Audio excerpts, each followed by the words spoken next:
নমস্কার বন্ধুরা, আমার চ্যানেল ও পেজে সবাইকে স্বাগত জানিয়ে শুরু করতে চলেছি আমার আজকের রেসিপি নিরামিষ তড়কা, যেটা রুটি কিংবা পরোটার সাথে খেতে খুবই ভালো লাগবে। রেসিপিটা নিরামিষ হলেও খেতে এতটাই সুস্বাদু হয় যে খাওয়ার পর কাউকে বলে না দিলে তিনি বুঝতেই পারবেন না পেঁয়াজ রসুন ছাড়া বানানো। নিরামিষ তড়কা বানানোর জন্য প্রথমেই একটা পাত্রে নিয়ে নিলাম চায়ের কাপের 1 কাপ মুগ কড়াই।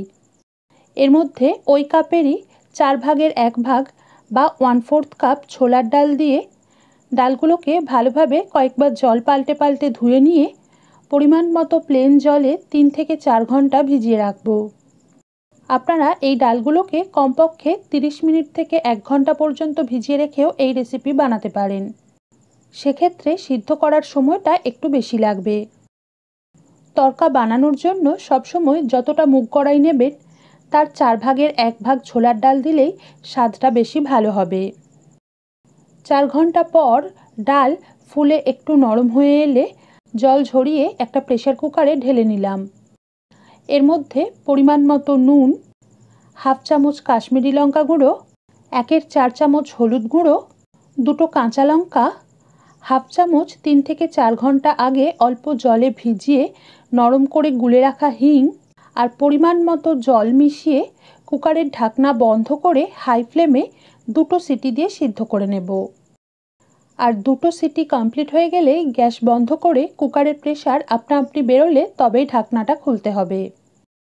তড়কা বানানোর জন্য হলুদের পরিমাণ যতটা পারা যায় ততটা কম ব্যবহার করবেন, কারণ এই ডালগুলো খুব বেশি হলুদ টানে না। এরপর একটা কড়াইতে অল্প একটু সর্ষের তেল ভালোভাবে গরম করে নিয়ে দিয়ে দিলাম 2 টেবিল চামচ মিহি করে কুচোনো আদা।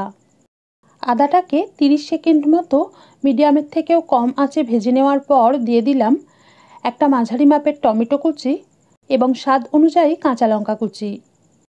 এগুলোকে একবার নেড়ে দিয়েই দিয়ে দিলাম 1/2 চামচ মতো কসুরি মেথি, স্বাদ মতো নুন, টেস্টটাকে ব্যালেন্স করার জন্য অল্প একটু চিনি আর 1/2 চামচ করে ধনে ও জিরে গুঁড়ো। কেউ চাইলে অল্প ভেজানো হিং জল সিদ্ধর সময় না দিয়ে এই পর্যায়েও দিতে পারেন।